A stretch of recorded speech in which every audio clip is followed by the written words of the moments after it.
7వ అధ్యాయము, మత్తయి సువార్త 7వ అధ్యాయము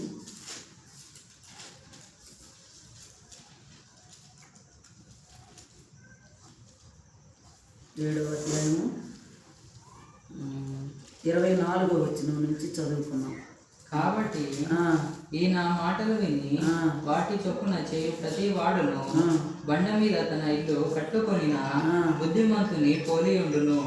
వాన కురిసెను, వరదలు వచ్చెను, గాలి విసిరి ఆ ఇంటి మీద కొట్టెను, గాని దాని పునాది బండ మీద వేయబడిన గనుక అది పడలేదు. చాలు, ప్రార్థన చేసుకుందాం. పరిశుద్ధుడైన తండ్రి, ప్రేమ కలిగిన ప్రభా, నీ పరిశుద్ధ పాదాలకు వందనాలు, స్తోత్రాలు ప్రభా.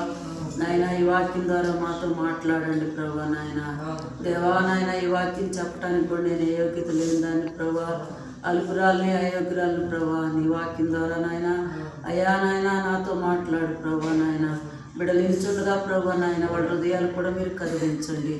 నీ సహాయం చేసి నీ నామానికి మనం తెచ్చుకో ప్రభా. ఈ వాక్యం నాదున్నంత వరకు మీరే తోడండి నడిపించమని యేసయ్య పరిశుద్ధ నామమున అడిగి ప్రార్థన చేసుకుంటున్నాను తండ్రి, ఆమేన్. దేవుని యొక్క వాక్యం ఏమని సెలవిస్తూ ఉందంటే, బండ మీద కట్టుకున్నటువంటి ఇల్లు ఎప్పుడు కూడా కదల్చబడదంట. మన జీవితంలో లోతైనటువంటి ప్రార్థన భక్తిని కనుక మనం సంపాదించుకున్నట్లయితే ఈ లోకంలో ఎంతో నమ్మకంగా మనం జీవించగలుగుతామన్నమాట. వరదలు వచ్చినా, వర్షం వచ్చినా, వరదలు వచ్చినా, గాలి కొట్టినా కానీ బండ మీద కట్టబడిన ఇల్లు కదల్చబడదని దేవుని యొక్క వాక్యం సెలవిస్తుంది. బండ మీద కట్టిన ఇల్లు ఎలాగ కదల్చబడకుండా ఉంటుందో, ఈ లోకంలో మనం కనుక మారు మనసు పొంది దేవుని తెలుసుకున్నాక ఈ లోకంని మనం విడిచిపెట్టిన తర్వాత తిరిగి మళ్ళా ఆ లోకంలోకి వెళ్ళకోకుండా ఉండాలి అంటే మనం స్థిరమైనటువంటి భక్తి కలిగి జీవించాలంట. స్థిరమైనటువంటి భక్తిని పోల్చాడు అన్నమాట దేవుడు. ఈ వాక్యాన్ని అంటున్నాడు, ఈ బండ మీద వర్షము వచ్చినా కానీ, కట్టినటువంటి ఆ గృహంలో వర్షం వచ్చినా కానీ కదల్చబడదంట. ఆ ఇల్లు ఇంకా కదల్చబడదన్నమాట. అయితే ప్రతి వాడు కూడా బండ మీద కట్టిన ఇల్లును పోలి మనం ఉండాలంట.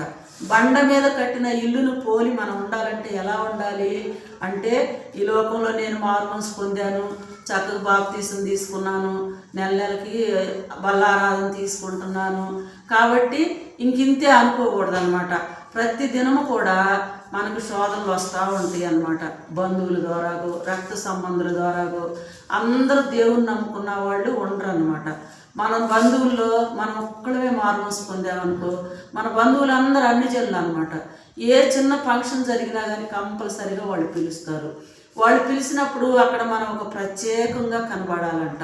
అమ్మ, ఈ దినం మేము దేవుని నమ్ముకున్నాం కదా, ఇలా మేము చేయకూడదు కదా, ఈ పని చేయకూడదు కదా, అందుకని అమ్మ మేము చేయలేదని బండ మీద కట్టిన ఇల్లు ఎలాగ స్థిరంగా బుద్ధిమంతుని పోలి దేవుని వాక్యం సెలవిస్తూ ఉందన్నమాట. చూడండి, తన ఇల్లు కట్టుకొనిన బుద్ధిమంతుని పోలి ఉండేను. చదువమ్మా. గాలి విసిరి ఆ ఇంటి మీద కొట్టిన కానీ కనుక పడలేదు. చూసారా, అది బండ మీద పునాది వేయబడింది అన్నమాట. ఒక పిల్లర్ వేసిన ఇల్లు పెద్ద పెద్ద తుఫాన్లు వచ్చినా కానీ ఆ పిల్లర్స్ ఉన్నాయి అన్న ధైర్యంతో ఉంటాం అన్నమాట మనం. అదే పెద్ద గాలి, ఇన్ని కిలోమీటర్ల వేగంతో గాలి వస్తుంది, ఇంత వర్షం పడుతుంది, ఇలా వడగండ్లు పడుతున్నాయి అన్నప్పుడు అదే మన రేకులిల్లు అనుకో, మనం భయపడతాం. అయ్యో, ఇంత పెద్ద గాలికి మా ఇల్లు తట్టుకోగలిగిద్దా, మేము ఉండగలుగుతామా అని భయపడతాం అన్నమాట. అదే పిల్లర్ వేసిన ఇంట్లో కనుక మనం ఉన్నామనుకో, ఈ ఇల్లు స్ట్రాంగ్గా ఉంది కాబట్టి మనం ధైర్యంగా ఉంటాం. అలాగే మనం మారు మనసు పొంది దేవుని భయం కలిగి కనుక మనం ఉంటే దేవుని యొక్క వాక్యం ఏమని సెలవిస్తుందంటే, బండ మీద కట్టిన ఇల్లు ఎలాగ స్థిరంగా నిలబడి ఉందో అలాగ మనం కూడా గాలి వచ్చినా కానీ, గాలి విసిరినా కానీ, ఆ ఇంటి మీద కొట్టినా కానీ ఎలాగ పునాది బండ మీద వేయబడిన గనుక అది పడలేదని ఎలాగ మనం చెప్పుకోగలుగుతున్నామో, మనం కూడా మారుమనసు పొందాము, ఫలానా దగ్గరికి వెళ్ళాము, లేకపోతే మన బంధువుల దగ్గరికి వెళ్ళాము, లేకపోతే మనకి ఈ శోధన వచ్చింది, మన బిడ్డ ద్వారాగా ఈ శోధన వచ్చింది, లేకపోతే నా బిడ్డ ఒక హిందువుల అమ్మాయిని ప్రేమించి ఇంటికి తీసుకొచ్చాడు అనని మనం కనుక అలాంటి ఆలోచన మనలో వచ్చినప్పుడు కూడా మనం కదలకూడదంట. ప్రభువా, నువ్వు ఉన్నావు కదా, ఈ శోధన తప్పించడానికి నువ్వు దేవుడు కదా, మమ్మల్ని వెన్నుకున్నావు కదా, బాప్తీసం ఇచ్చావు కదా అనని మనం ధైర్యంగా ఉన్నప్పుడు ఆ శోధనని ఆటోమేటిక్గా దేవుడే తొలగించి వేస్తాడనమాట. కాబట్టి దేవుని యందు భయభక్తులు కలిగినటువంటి వారు బండ మీద కట్టినటువంటి గృహాన్ని పోల్చుకొని ఉండండి అని దేవుని యొక్క వాక్యం సెలవిస్తూ ఉందన్నమాట. దేవుని యందు భయభక్తులు గలవాళ్ళు అలాగా జీవిస్తారని దేవుని యొక్క వాక్యము మనకు సెలవిస్తూ ఉంది. కాబట్టి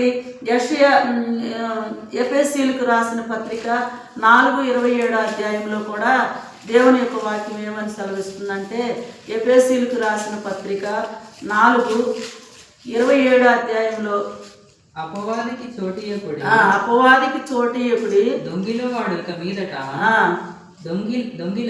దొంగిలక అక్కరగల వానికి పంచి పెట్టుటకు వీలు కలుగు నిమిత్తము తన చేతులతో మంచి పని చేయుచు కష్టపడవలెను. చాలు. దేవుని యొక్క వాక్యం ఏమని సెలవిస్తుంది? అపవాదికి చోటియొద్దు. మనం బండ మీద కట్టిన గృహం వలె గట్టి పునాదిని మనం వేసుకొని దేవుని యందు భయభక్తులు కలిగి ఎన్ని శోధనలు వచ్చినా కానీ అపవాదికి మనం ఎక్కడ చోటు ఇవ్వకుండా, అవకాశం ఇవ్వకుండా, మన బిడ్డల వల్ల మనకు శోధన వచ్చినప్పుడు, లేకపోతే మన బంధువుల వల్ల మనకు శోధన వచ్చినప్పుడు, మన కుటుంబం వల్ల మనకు శోధన వచ్చినప్పుడు, భర్తల వల్ల శోధన వచ్చినప్పుడు మనం ఎక్కడ కూడా అపవాదికి చోటు ఇవ్వకుండా దేవుని సన్నిధిలో కూర్చొని, ప్రభువా, ఈ శోధన నుండి నన్ను తప్పించిన ఆయన, ఈ యొక్క కష్టాల నుండి నన్ను విడిపించిన ఆయన, ఇలా నా బిడ్డ నన్ను ఎంతగానో శోధిస్తున్నాడయ్యా, లేకపోతే నా భర్త నన్ను ఎంతగానో శోధిస్తున్నాడయ్యా, లేకపోతే నా కుటుంబంలో ఎన్నో శోధనలయ్యా, ఎన్నో కష్టాలయ్యా, తట్టుకోలేకపోతున్నాను, బాప్తీసం తీసుకున్నాను కానీ నిలబడలేకపోతున్నాను, అనేక సార్లు